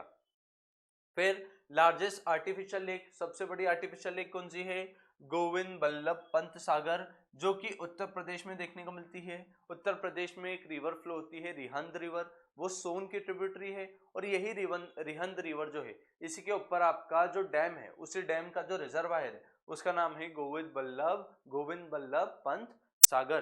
फिर लॉन्गेस्ट लेक, ये है लार्जेस्ट सबसे बड़ी और ये है लॉन्गेस्ट सबसे लंबी लेक हमें कौन सी देखने को मिलेगी? वेम्बनाड लेक देखने को मिलेगी, जो कि केरला में देखने को मिलती है ना। तो ये तो जो 5 यहाँ पर लेक लिखी हुई है, ये पांचों लेक आपको, ये सबसे इंपॉर्टेंट है। ये क्या है? मोस्ट इंपॉर्टेंट लेक है, ये तो हमें ध्यान रखनी है। हालांकि इनके अलावा भी कुछ लेक्स के बारे में हम बात करेंगे, तो ये तो मोस्ट इंपॉर्टेंट लेक्स आपकी हो जाएगी। तो ध्यान रखना कि लार्जेस्ट फ्रेश वाटर क्या हो जाएगी? वुलर। सॉल्ट वाटर लार्जेस्ट क्या हो जाएगी? सांबर हो जाएगी। Largest brackish water Chilika lake हो जाएगी। Largest artificial lake Govind Ballabh Pant Sagar, और लॉन्गेस्ट लेक आपकी वेम्बनाड लेक हो जाएगी। ध्यान रखना ये। चलो पहले हम बात कर लेते हैं फ्रेश वाटर लेक्स, फिर हम बात करेंगे सॉल्ट वाटर लेक, और फिर हम बात करेंगे artificial lake. Fresh water lake की बात करें तो सबसे पहले आपका आ गया वुलर लेक। ये देखो आपको ये जो फोटो देखने को मिल रहा है, कौन से लेक का है? वुलर लेक का ही ये देखने को मिल रहा है। अब वुलर लेक जो है वो किसके कारण बनी है? टेक्टोनिक एक्टिविटी के कारण बनी है। यहाँ पर एक और चीज समझना जरूरी है कि अगर आप हिमालयन एरियाज में जो रिवर्स देखोगे, जिसके डल लेक अगर आप देखोगे, नैनीताल वगैरह, भीमताल वगैरह आप देखोगे, तो ये सारी लेक्स बनी है ग्लेशियर के कारण। ये बनी है ग्लेशियर के कारण। ग्लेशियर के कारण कैसे बनी है? आपका जो हिमालय वाला रीजन है वहां पर बड़े बड़े ग्लेशियर देखने को मिलते हैं, और ये जब ग्लेशियर मूव करते हैं तो ये क्या करते हैं? बड़े बड़े गड्ढे बना देते हैं, और इन्हीं गड्ढों में या तो ग्लेशियर मेल्ट होकर पानी जम जाता है, या फिर क्या होता है कि बहुत सी बार मानसून वगैरह के कारण वहां पर पानी इकट्ठा हो जाता है, और ऐसी जो लेक बनती है उनको आप बोल देते हो ग्लेशियर लेक्स। तो ज्यादातर जो fresh water lake Himalayan region में देखने को मिलती है वो ग्लेशियर लेक है। हालांकि इसका एक एक्सेप्शन है, और वो है वुलर लेक, है ना। वुलर लेक आपकी एक टेक्टोनिक लेक है, ना कि एक ग्लेशियर लेक। तो कभी भी अगर क्वेश्चन आ जाएगी इनमें से कौन सी ग्लेशियर लेक नहीं है, तो वुलर भी दे देगा, डल भी दे देगा, नैनीताल भी दे देगा, भीमताल भी दे देगा। तो हमें पता होना चाहिए कि वुलर लेक जो है वो एक ग्लेशियर लेक नहीं है, वो क्या है? एक टेक्टोनिक लेक है, यानी टेक्टोनिक एक्टिविटी के कारण ये लेक फॉर्म हुई थी। फिर झेलम रिवर जो है उससे इसको वाटर मिलता, मतलब झेलम रिवर इसी के थ्रू फ्लो होकर जाती है। इसको एक रामसर साइट डिक्लेयर किया गया है। रामसर साइट क्या होता है? तो एक आपका पैक्ट है रामसर करके, जिसके अंदर जो वेटलैंड होते हैं, वेटलैंड की कुछ क्राइटेरिया रहता है, उसको एक डेडिकेटेड वीडियो अलग से उसके लिए बना देंगे कि इंडिया में जो जो भी इंपॉर्टेंट वेटलैंड्स है रामसर साइट से, उनको लेकर एक अलग ही वीडियो ले आएंगे। तो रामसार जो है उसके अंदर वेटलैंड की कुछ टर्म्स होती है कि अगर कोई भी चीज ये फुलफिल कर रही तो उसको वेटलैंड बोल दिया जाता है। तो ये भी एक इंपॉर्टेंट रामसार लेक है। क्यों? क्योंकि इसका इकोलॉजिकल इंपॉर्टेंस बहुत ज्यादा हमें देखने को मिलता है। तो पहली हमारी हो गई वुलर लेक। वुलर लेक कहाँ देखने को मिलती है? जम्मू कश्मीर में देखने को मिलती है, और उसके साथ साथ ये क्या हो जाएगी? आपकी लार्जेस्ट फ्रेश वाटर लेक हो जाएगी। सेकंड आ जाएगी डल लेक। अब डल लेक को अगर आप देखोगे तो ये शिकारा के लिए बहुत ज्यादा फेमस है। शिकारा मतलब क्या है कि यहाँ पर कुछ आपको हाउस बोट्स देखने को मिलती है ना। आपने कश्मीर के जब भी फोटो देखे होंगे तो उसमें कुछ बोट्स देखने को मिलती है जिसमें ही घर वर टाइप बने हुए होते हैं, उन्हीं को यहाँ पर शिकारा बोला जाता है। तो इसी के लिए आपके डल लेक जो है बहुत ज्यादा फेमस है। तो इसकी जो हाउस बोट्स है उसके लिए फेमस है। इसको jewel in the crown of Kashmir भी बोला जाता है। क्राउन का मतलब होता है ताज, और ताज के बीच में जो हीरा लगता है वो आपकी क्या हो जाएगी? डल लेक हो जाएगी, क्योंकि एक बहुत ही बड़ा टूरिस्ट अट्रैक्शन है ये, है ना। बहुत ही ज्यादा एक फेमस लेक है, सिर्फ इंडिया में नहीं वर्ल्ड के हिसाब से भी। फिर वहां पर श्रीनगर सिटी जो है उसके लिए क्या है? वाटर सप्लाई का एक मेजर सोर्स ये है। तो ये भी हमें ध्यान रखना है। तो पहली हमारी हो गई वुलर लेक, दूसरी हो गई डल लेक। फिर थर्ड यहाँ पर हमें देखने को मिलती है नैनीताल। नैनीताल, ताल का ही मतलब हो जाता है लेक, मतलब हम पढ़ रहे हैं नैनी लेक, लेक ध्यान रखना। ताल का ही मतलब क्या हो जाता है? लेक हो जाता है। तो सही में इस लेक का नाम क्या है? नैनी। और सिंस ये लेक है तो इसके पीछे ताल भी जुड़ जाता है, तो इसलिए इसको बोल दिया जाता है नैनीताल। नैनीताल क्या है? तो आप देखोगे कि ये एक पॉपुलर हिल स्टेशन है नैनीताल, और नैनीताल जगह जो है वो उसी का नाम इस लेक के नाम पर पड़ा हुआ है। अच्छा, इसका शेप अगर आप देखोगे तो पियर जैसा इसका शेप, हमें पियर एक फ्रूट होता है उसके जैसा इसका शेप हमें देखने को मिलता है। और ये चारों तरफ से किससे सराउंडेड है? हिल्स से सराउंडेड है। फिर उसके बाद एक बहुत ही फेमस टूरिस्ट अट्रैक्शन है, और यहाँ पर बोटिंग, इसके सीनिक व्यूज के लिए बहुत ज्यादा फेमस है। हिंदू माइथोलॉजी में भी इसका मेंशन मिलता है, और नैना देवी करके गॉडेस है उससे भी इसको एसोसिएट करके देखा जाता है ना। तो नैनीताल कहाँ पर है ये आप ध्यान रखना। फिर अगला हो गया आपका भीमताल। भीमताल को अगर आप देखोगे तो भीमताल ही टाउन है जहां पर आपको भीमताल देखने को मिलेगा। अब ऐसा बोला जाता है कि भीम जो है उन्हीं के नाम पर इसका नाम भीमताल पड़ा है ना। ये आपकी कौन सी देखने को मिल रही है, भीमताल लेक देखने को मिल रही है। भीमताल जो है नैनीताल से भी बड़ी लेक है, यहाँ पर भी बोटिंग सीनिक व्यूज हमें देखने को मिलती है और इसी के बीच में आपको एक आइलैंड भी देखने को मिलता है जिसके लिए बहुत ज्यादा फेमस है। यहाँ पर देख रहे हो बीच में क्या है, आइलैंड है, इसके लिए भी ये बहुत ज्यादा फेमस है और एक ये भी क्या है, पॉपुलर टूरिस्ट अट्रैक्शन आपको देखने को मिलेगा। चलो अगला हम देख लेते हैं। फिर अगला इसके अंदर आ गया लोकटक लेक। अब लोकटक लेक को अगर आप देखोगे तो नॉर्थ ईस्टर्न इंडिया की अगर पूछ ले कि लार्जेस्ट फ्रेश वाटर लेक कौन सी है तो वो आपकी हो जाएगी लोकटक लेक। फिर लोकटक लेक जो है वो कौन सी स्टेट में लोकेटेड है, तो ये आपको मणिपुर वाले स्टेट में देखने को मिलेगी। कहाँ देखने को मिलेगी, मणिपुर वाले स्टेट में। ये जो लेक देखने को मिल रही है आपकी लेक क्या है, लोकटक लेक। अब लोकटक लेक जो है यहीं पर एक नेशनल पार्क भी है, लोकटक लेक नेशनल पार्क, और ये वर्ल्ड का अकेला फ्लोटिंग नेशनल पार्क हमें देखने को मिल रहा है। फ्लोटिंग क्यों बोल रहे हैं, क्योंकि इसके ऊपर ये जो ग्रीन ग्रीन देखने को मिल रहा है ना, ये घास के पैच वगैरह हैं, इनको यहाँ पर बोला जाता है फुमड़ी। इनको यहाँ पर क्या बोला जाता है, फुमड़ी बोला जाता है। और ये जो फुमड़ी है ये क्या करते हैं, लेक के ऊपर तैरते हैं और इन्हीं फुमड़ी के ऊपर ग्रेज करती है आपकी ये डियर। इस डियर का नाम है सांगाई डियर। और ये जो सांगाई डियर है जब इन क्या करती है, फुमड़ी के ऊपर चलती है तो ऐसा अपेयर होता है कि जैसे ये क्या कर रही है, डांस कर रही है। इसी कारण से जो सांगाई डियर है उसको डांसिंग डियर के नाम से भी जाना जाता है। तो आप ये ध्यान रखना है कि सांगाई डियर को डांसिंग डियर के नाम से भी जाना जाता है ना। फुमड़ी फ्लोट करती है लेक के ऊपर और उसी के ऊपर आपको ये डांसिंग डियर देखने को मिलती है। फिर केबुल लामजाओ नेशनल पार्क यहाँ पर लोकेटेड है ना। आपका ये जो लेक है लोकटक लेक, यहीं पर कौन सा नेशनल पार्क है, केबुल लामजाओ नेशनल पार्क। और ये वर्ल्ड का अकेला फ्लोटिंग नेशनल पार्क है और यहाँ पर सांगाई डियर, डांसिंग डियर जिसको बोला जाता है, वो भी देखने को मिलती है। फिर आपकी आ गई चोलामू लेक। चोलामू लेक को क्या बोला जा रहा है यहाँ पर, सोलामू। अब ये जो सो मिल रहा है ना, सो का मतलब भी होता है लेक, यानी लेक लामो या फिर सोलामो लेक या फिर चोलामू लेक भी इसको बोला जाता है। इंडिया की हाईएस्ट लेक कभी पूछ ले तो वो कौन सी हो जाएगी, चोलामू लेक हो जाएगी। तो ये क्या है, हाईएस्ट लेक ऑफ इंडिया। कहां पर लोकेटेड है, तो सिक्किम में हमें देखने को मिलेगी। ये देखो ये आपकी कौन सी हो गई, चोलामू लेक हो गई। तो ये हमारी कुछ इंपॉर्टेंट फ्रेश वाटर लेक्स हो गई। अब आगे हम बात कर लेते हैं सॉल्ट वाटर लेक्स के बारे में।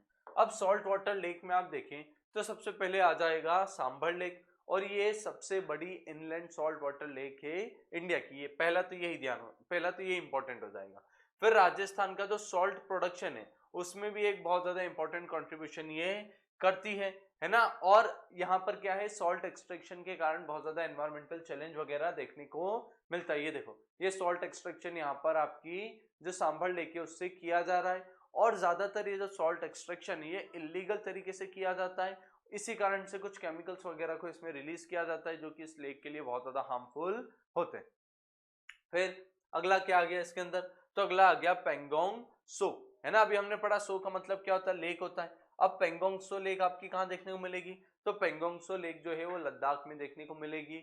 और पेंगोंग सो लेक को लेकर इंडिया और चाइना के बीच में डिस्प्यूट भी है ना। अब ये किस लिए फेमस है, तो ये अपने कलर्स के लिए फेमस है। मतलब ये क्या करती है, कलर जो है वो सीजन के हिसाब से चेंज करती है। कभी ब्लू अपीयर होती है, कभी ग्रीन अपीयर होती है, और कभी कहीं कहीं पर ये कैसी अपीयर होती है, रेड अपीयर होती है। इसी कारण से बहुत ज्यादा फेमस भी है। बॉलीवुड मूवीज ने इसको बहुत ज्यादा पॉपुलराइज किया है। इसका वाटर भी कैसा है, सेलाइन वाटर है। हालांकि विंटर में कंप्लीटली क्या कर जाती है, फ्रीज कर जाती है। देखो ये आपकी पेंगोंग सो लेक हो गई। फिर अगली लेक कौन सी हो जाएगी, तो अगली लेक आपकी हो जाएगी सो मोरिरी लेक। अब ये भी आप देखोगे तो एक हाई ऑल्टीट्यूड लेक देखने को मिलेगी। कहीं कहीं पर आप देखोगे कि आपको ये लिखा मिलेगा कि चोलामू लेक जो है वो इंडिया की हाईएस्ट लेक है, और कहीं कहीं पर सो मोरिरी जो है उसको इंडिया की हाईएस्ट लेक बताया गया है। हालांकि हाइट के हिसाब से देखा जाए तो चोलामू लेक जो है वो ही इंडिया की क्या है, हाईएस्ट लेक। तो ये हमें ध्यान रखना है यहाँ पर। सो मोरिरी अगर आप देखोगे तो ये भी एक रामसर साइट है। ये भी कहां पर देखने को मिलेगी, लद्दाख में ही देखने को मिलेगी। और यहाँ पर कुछ नोमैड्स रहते हैं जिन जो है चांगपा नोमैड्स। नोमैड्स यानी पहले बता चुका हूं मैं, नोमैड्स क्या होते हैं, वो लोग जो कि अपनी हर्ड ऑफ कैटल यानी गाय हुई, याक वगैरह हुए, इनके साथ एक जगह से दूसरी जगह वो ट्रेवल करते हैं, इन्हीं को नॉमैड बोला जाता है। फिर अगली आ गई लोनार लेक। लोनार लेक भी आपकी क्या है, सॉल्ट वाटर लेक है। अच्छा, ये वर्ल्ड की अकेली hyper velocity impact crater lake basaltic rock में। क्या हो गया ये समझ लेते हैं। मतलब क्या हुआ, लोनार लेक बनी कैसे, ऊपर से आपका एक मेटियोर जो था वो आया, वो कंप्लीटली बर्न नहीं हुआ और वो आकर क्या कर गया, अर्थ के ऊपर इंपैक्ट कर गया। इसी इंपैक्ट के कारण क्या हुआ, एक गड्ढा बन गया और ये जो गड्ढा बना, इसी गड्ढे में जब पानी इकट्ठा हुआ तो वो कन्वर्ट हो गया लोनार लेक में। अब ये तो हमने पढ़ लिया कि ये hyper velocity impact crater lake है, मगर बेसाल्टिक एरिया में अकेली इसी लेक का हमारे पास ये एग्जाम्पल। इनफैक्ट अगर आप वर्ल्ड में ही क्रेटर लेक सर्च करोगे तो उसमें सबसे फेमस में ही आपको कौन सी देखने को मिल जाएगी, लोनार लेक देखने को मिल जाएगी। महाराष्ट्र में ये लोकेटेड है और ये क्या है, क्रेटर लेक हमें देखने को मिलती है। फिर इसका वाटर कैसा है, अल्कलाइन या फिर सलाइन वाटर इसको बोला जाता है। फिर ये क्या है, एक नेशनल जियो हेरिटेज मॉन्यूमेंट का पार्ट है, रामसर साइट का भी ये पार्ट है। और वर्ल्ड के अलग अलग जो जियोलॉजिस्ट है वो इसको विजिट करने, इसको स्टडी करने आते हैं। बहुत सारे लोग इसको देखने आते हैं क्योंकि अपने आप में एक बहुत ज्यादा ये यूनिक लेक है। चलो अगला हम देख लेते हैं। फिर अगला हो जाएगा लगून्स। अब हमने बात करी सॉल्ट वाटर लेक जो कि इनलैंड थी, जमीन अंदर की तरफ। अब हम बात करेंगे लगून्स की। ये भी क्या है, सॉल्ट वाटर या फिर इनको आप ब्रैकिश वाटर भी बोल सकते हो और ये सी और कोस्टल एरिया की बिल्कुल बाउंड्री पर देखने को मिलेंगे। लगून क्या होता है, तो एक ऐसी लेक जो कि कोस्टल एरिया में है और बहुत ही छोटी ओपनिंग होती है जिससे ये बाकी ओशन वगैरह से कनेक्टेड होती है, या फिर बड़े सी से एक बहुत ही छोटी ओपनिंग से कनेक्टेड होती है, उसी को लगून बोल दिया जाता है। तो पहले तो ये ध्यान रखना कि लगून क्या होता है। अब हम बात कर लेते हैं चिलिका लेक, जो कि क्या है, इंडिया की लार्जेस्ट लगून है, साथ ही साथ एशिया की भी ये क्या हो जाएगी, लार्जेस्ट लगून हो जाएगी, ब्रैकिश वाटर लेक हो जाएगी। तो ये क्या है, इंडिया की लार्जेस्ट कोस्टल लगून, साथ ही साथ सेकंड लार्जेस्ट है वर्ल्ड में। ये भी रामसर साइट है और यहाँ पर अगर आप देखोगे तो बहुत सारी चीजों के लिए फेमस है, जैसे कि माइग्रेटरी बर्ड्स जो होते हैं, विंटर के टाइम पर क्या होता है, बर्ड्स जो होते हैं वो विंटर को ज्यादा झेल नहीं पाते हैं, कोल्ड ब्लडेड होते हैं, तो इस कारण से उनको कहाँ आना पड़ता है, समर वाला रीजन या फिर ऐसा रीजन जहां पर बहुत ज्यादा हार्श विंटर नहीं होता, उस रीजन में आना पड़ता है। तो बहुत सारे माइग्रेटरी बर्ड्स इसको विजिट करते हैं। जो इरावदी डॉल्फिन है वो भी आपको यहाँ पर देखने को मिलेगी, है ना। इरावदी एक रिवर है, उसमें जो डॉल्फिन है वो भी आपको यहाँ देखने को मिलेगी। और यहाँ पर एक एनुअल बर्ड फेस्टिवल करवाया जाता है, इको टूरिज्म, उसके लिए भी आपकी चिलिका लेक बहुत ज्यादा फेमस है। कहाँ पर लोकेटेड है ये, तो ओडिशा वाले स्टेट में ये लोकेटेड है। सेकंड हो गया आपका पुलिकट लेक। अब चिलिका लेक क्या है, लार्जेस्ट, तो पुलिकट लेक क्या हो जाएगी, second largest brackish water lake India में, और आंध्र प्रदेश और तमिलनाडु के लगभग बॉर्डर पर आपको देखने को मिलेगी। हालांकि ज्यादातर हिस्सा इसका आंध्र प्रदेश में आता है, कुछ ही हिस्सा आपको इसका तमिलनाडु में देखने को मिलेगा। फिर उसके बाद यहाँ पर आप देखोगे तो एक पुलिकट बर्ड सेंचुरी भी हमें देखने को मिलेगी, और ये जो पुलिकट बर्ड सेंचुरी यहाँ पर फ्लेमिंगोज के लिए बहुत ज्यादा फेमस है। फिर ये एक बहुत ही बड़ा फिशिंग ग्राउंड भी है, तो यहाँ पर लोकल लाइवलीहुड को भी ये सपोर्ट करता है। और इसी पर पुलिकट लेक पर ही आपको एक आइलैंड मिलता है, बैरियर आइलैंड। ये जो बैरियर आइलैंड आपको देखने को मिलता है, ये देखो, ये श्रीहरिकोटा या फिर बैरियर आइलैंड। ये जो श्रीहरिकोटा है या फिर बैरियर आइलैंड है, ये क्या करता है, आपका होम है इसरो का जो रॉकेट लॉन्चिंग सेंटर है, कौन सा, सतीश धवन स्पेस सेंटर, उसका वो यहीं पर आपको देखने को मिलेगा। इंडिया ज्यादातर जो रॉकेट लॉन्च करता है वो जो आपका Satish Dhawan rocket launching centre है वहीं से करता है। तो यहाँ पर ये ध्यान रखना कि ये कौन सी लेक के बॉर्डर पर है, पुलिकट लेक पर है, कौन सा आइलैंड पर, श्रीहरिकोटा आइलैंड पर ये देखने को मिलेगा। चलिए, ये हमारी हो गई पुलिकट लेक। फिर अगला इसके अंदर आ गया कोलेरू लेक। अब कोलेरू लेक को अगर आप देखोगे तो ये largest shallow fresh water lake है एशिया में। इसका मतलब क्या हुआ, शैलो का मतलब इसकी डेप्थ बहुत ज्यादा हमें देखने को नहीं मिलती, और उस कैटेगरी की सबसे बड़ी फ्रेश वाटर लेक एशिया में ये देखने को मिलेगी। ये आंध्र प्रदेश में लोकेटेड है और इसको भी एक क्या है, वाइल्ड लाइफ सेंचुरी डिक्लेयर किया गया है। फिर यहाँ पर बहुत ज्यादा एक्वाकल्चर प्रैक्टिसेस की जाती है, मतलब यहाँ पर कुछ प्लांट्स वगैरह को ग्रो किया जाता है लेक में।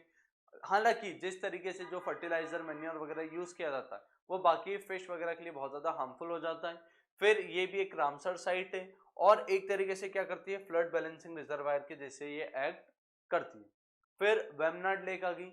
वेम्बनाड लेक को अगर आप देखोगे तो ये इंडिया की लॉन्गेस्ट लेक है और केरला की क्या हो जाएगी, ये लार्जेस्ट लेक हो जाएगी। अब वेम्बनाड लेक का नाम आपने पहले भी सुना होगा, क्यों? क्योंकि यहाँ पर Nehru trophy snake boat race करवाई जाती है, जिसके लिए बहुत ज्यादा फेमस है वेम्बनाड लेक, है ना। एक तो बहुत ज्यादा लंबी है, साथ ही साथ यहाँ पर क्या होता है, Nehru trophy snake boat race, इसको भी यहीं पर करवाया जाता है। Nehru trophy snake boat race है, उसको भी यहीं पर करवाया जाता है। इसको भी एक रामसर साइट जो है वो डेजिग्नेट किया गया है। अब इसमें अगर आप देखोगे तो फ्रेश वाटर और ब्रैकिश वाटर दोनों अलग अलग जोन में हमें देखने को मिल जाते हैं। फिर यहीं पर एक एरिया लोकेटेड है कुट्टनाड। आप इंडिया का हाईएस्ट पॉइंट तो हमें पता है, क्या हो गया आपका, कंचनजंगा हो गया, लेकिन इंडिया का लोवेस्ट पॉइंट कौन सा है, तो लोवेस्ट पॉइंट आपको कुट्टनाड, ये जो केरला में एक जगह है, ये देखने को मिलता है। और सी लेवल से भी ये क्या है, लगभग 30 मीटर के अराउंड नीचे हमें देखने को मिलता है। और इसको केरला का राइस बॉल भी बोला जाता है, क्योंकि यहाँ पर बहुत ज्यादा राइस का कल्टीवेशन देखने को मिलता है। फिर इसके साथ साथ आप ये भी ध्यान रखना कि इसका ऑल्टीट्यूड जो है वो बहुत ज्यादा लो है, इंडिया में सबसे लोवेस्ट ऑल्टीट्यूड है इसका, डेप्थ पर थोड़ा लोकेटेड है। और ऐसे कुछ प्लेसेस है वर्ल्ड में जो कि सी लेवल से नीचे होने पर भी यहाँ पर क्या किया जा रहा है, कल्टीवेशन किया जा रहा है ना, कि यहाँ पर सी लेवल से नीचे कल्टीवेशन हो रहा है। मतलब ऐसा समझ लो कि ये एरिया कैसा होगा, इधर तो ज्यादा ऊंचा एरिया आ गया और ये एरिया ऐसा नीचे होगा, और यहाँ पर आपका फिर क्या आ गया होगा, सी लेवल आ गया होगा। तो सी लेवल से भी नीचे यहाँ पर क्या किया जा रहा है, कल्टीवेशन किया जा रहा है। कौन सा एरिया है, कुट्टनाड एरिया, इंडिया का लोवेस्ट पॉइंट है ये लैंड वाले हिस्से पर। और वहीं पर मतलब यही इसके बारे में हमें ध्यान रखना है ना। और आपकी जो वेम्बनाड लेक है उसके बारे में भी आप ध्यान रखना कि ये केरला की सबसे क्या है, लंबी लेक हमें देखने को मिलेगी। कोलेरू लेक कहां थी, आंध्र प्रदेश में, और वेम्बनाड लेक कहां थी, केरला में। चलिए अब अगला आपका आ गया आर्टिफिशियल लेक। आर्टिफिशियल लेक किस कारण से बनी है, तो ह्यूमंस के इंटरवेंशन के कारण बनी है। ह्यूमंस क्या करते हैं, रिवर पर डैम बना देते हैं, जिसमें जो रिजर्वायर बनता है वही रिजर्वायर फिर एक आर्टिफिशियल लेक में कन्वर्ट हो जाता है। तो कुछ जो फेमस इंपॉर्टेंट है उन्हीं के बारे में अभी हम बात करेंगे। एक अलग ही, जब हम बात करेंगे इरिगेशन सिस्टम वगैरह के बारे में, ट्रांसपोर्टेशन वगैरह के बारे में बात करेंगे, तो तब डैम के बारे में मैं पढ़ाऊंगा, इंडिया की जो भी इंपॉर्टेंट डैम्स है उनके बारे में। और उसी टाइम पर हम उन पर जो इंपॉर्टेंट रिजर्वायर्स होंगे उनको भी पढ़ेंगे। तो आज केवल कुछ जो इंपॉर्टेंट है उन्हीं के बारे में हम पढ़ेंगे। पहला हो गया नागार्जुन सागर लेक। अब जो नागार्जुन सागर डैम है वो कृष्णा रिवर पर देखने को मिलता है, और ये वर्ल्ड का one of the largest masonry dams हमें देखने को मिलता है। फिर यहाँ पर इसको, अच्छा इंडिया में आप देखोगे कि जब इंडिया इंडिपेंडेंट हुआ तो उसके बाद बहुत बड़े बड़े डैम इंडिया में कंस्ट्रक्ट किए गए। इनफैक्ट ये जो डैम्स थे इनको हमारे जो फर्स्ट प्राइम मिनिस्टर थे पंडित नेहरू, उन्होंने बोला था temples of modern India. Temples of modern India क्यों बोला गया, क्योंकि ये जो डैम्स थे ये बहुत सारे पर्पजेस के लिए पर्पजेस की वजह से बनाए जा रहे थे। इनको मल्टीपर्पज रिवर वैली प्रोजेक्ट बोला जा रहा था। क्यों बोला जा रहा था, क्योंकि डैम आपका हाइड्रो इलेक्ट्रिसिटी भी जनरेट करेगा, फिर डैम आपका एक टूरिस्ट अट्रैक्शन भी होगा, डैम से जो वाटर होगा उसको इरिगेशन में भी यूज किया जाएगा, डैम का जो वाटर होगा उसको अर्बन एरियाज में भी यूज किया जाएगा, इंडस्ट्रीज भी उसको यूज करेगी। तो मतलब एग्रीकल्चरल डेवलपमेंट, इंडस्ट्रियल डेवलपमेंट और सर्विसेज के डेवलपमेंट, तीनों के ही डेवलपमेंट के लिए बहुत ज्यादा इंपॉर्टेंट था। इसी कारण से इनको टेम्पल्स ऑफ मॉडर्न इंडिया बोला गया था, है ना। ये अपने नोट्स वाली कॉपी में आप ऐड भी कर लेना, क्योंकि कभी अगर ऐसा कुछ क्वेश्चन आ गया तो वो हमें ध्यान रहे। ये खुद से बनाकर नहीं बोल रहा हूँ, एनसीईआरटी में मेंशन्ड है ये। अगर आप देखोगे तो 10th क्लास की एनसीईआरटी, वहां पर आपको ये देखने को मिल जाएगा, तो उसमें मेंशन्ड है, वही मैं बता रहा हूँ। चलो, तो नागार्जुन सागर लेक कहां पर मिलती है, नागार्जुन सागर डैम जो कि है कृष्णा रिवर पर, ये आपको देखने को मिलती है। अब ये एनसीईआरटी में मेंशन है इसलिए मैं इसको पढ़ा रहा हूँ। फिर सेकंड हो गया सरदार सरोवर डैम। सरदार सरोवर डैम जो है वो नर्मदा रिवर के ऊपर है, गुजरात में आपको ये देखने को मिलता है, और इंडिया का one of the largest reservoir है ये, और बहुत सारी स्टेट्स को इससे वाटर मिलता है, और यहाँ पर हाइड्रो इलेक्ट्रिसिटी भी जनरेट की जाती है। जो ऊपर आपको फोटो देखने को मिल रहा है ये आपका कौन सा हो गया, नागार्जुन सागर, और ये आपका हो जाएगा सरदार सरोवर डैम। चलो अगला इसमें हम देख लेते हैं। फिर अगला है गोविंद बल्लभ पंत सागर। गोविंद बल्लभ पंत सागर के बारे में अभी पढ़ा हमने कि गोविंद बल्लभ पंत सागर जो है वो इंडिया का क्या है, लार्जेस्ट रिजर्वायर है ना। रिहांड डैम पर जो आर्टिफिशियल लेक है वो यही है, उत्तर प्रदेश में देखने को मिलेगा। ये इसको रिहान लेक भी बोला जाता है और रिहान जो है वो किसकी ट्रिब्यूटरी है, सोन की। ये ध्यान रखना, ये जो फोटो है ये किसी का है, आपके रिहान डैम का फोटो है ये। फिर उसके बाद चलिए यहाँ पर ये हमारा लास्ट था। तो ये तीन ही इंपॉर्टेंट थे क्योंकि तीन ये स्पेसिफिकली एनसीईआरटी में मेंशन थे लेक्स की कैटेगरी में, इसलिए मुझे इनको यहीं पर पढ़ाना पड़ा। और जब हम डैम्स पढ़ेंगे तब तो हम और कुछ जो मेजर आपके रिजर्वायर होंगे उनके बारे में पढ़ लेंगे, आर्टिफिशियल रिजर्वायर जो कि डैम्स के कारण बने। तो चलिए ये हमारा क्या हो गया, पेनिनसुलर ड्रेनेज भी हमने पढ़ लिया। पेनिनसुलर ड्रेनेज के साथ साथ हमने लेक्स को भी देख लिया है और लेक्स में भी जो कुछ इंपॉर्टेंट लेक्स है उन्हीं के बारे में हमने पढ़ा है। अब जो हमारा नेक्स्ट लेक्चर होगा उसमें हम बात करेंगे क्लाइमेट के बारे में, इंडिया का जो क्लाइमेट है उसके बारे में। इंडिया में जो सीजन्स देखने को मिलते हैं वो ट्रेडिशनली क्या नाम थे सीजन के, है ना। मॉनसून को अच्छे से डिस्कस करेंगे कि मॉनसून किस कारण से बनता है, और फिर ब्रेक्स जो होते हैं मॉनसून में, या फिर अनइवन रेनफॉल जो होती है वो किस कारण से होती है, क्या क्या चीजें मॉनसून को इम्पैक्ट करती है, अल नीनो का क्या इम्पैक्ट होता है, ला नीना का क्या इम्पैक्ट होता है, इंडियन ओशन डाइपोल का क्या इम्पैक्ट होता है, ये सारी चीजें भी उसमें हम पढ़ेंगे। और जो हमारे जो 4 सीजन है, चारों सीजन के बारे में हम नेक्स्ट लेक्चर में पढ़ेंगे। चलो दोस्तों, अगर आज के लेक्चर से अगर आपको कोई भी डाउट है तो आप नीचे कमेंट सेक्शन में हमसे पूछ सकते हैं। और अगर आपको ये वीडियो पसंद आता है तो आप इसे लाइक करिए, अपने दोस्तों के बीच में शेयर करिए और नीचे कमेंट सेक्शन में अपना फीडबैक जरूर दीजिए, क्योंकि उससे हम क्या और ज्यादा मोटिवेट होते हैं। हमें भी समझ में आता है कि अच्छा बच्चों को कौन से टॉपिक समझ में नहीं आ रहे, तो उनको अगली क्लास में फिर से एक बार क्या कर लिया जाता है, डिस्कस कर लिया जाता है, जिससे कि ज्यादा से ज्यादा बच्चों को समझ में आए। तो अगर ऐसा कुछ है तो आप नीचे कमेंट सेक्शन में हमसे पूछ सकते हैं और ज्यादा से ज्यादा इस वीडियो को शेयर करिए। चलिए, जय हिंद।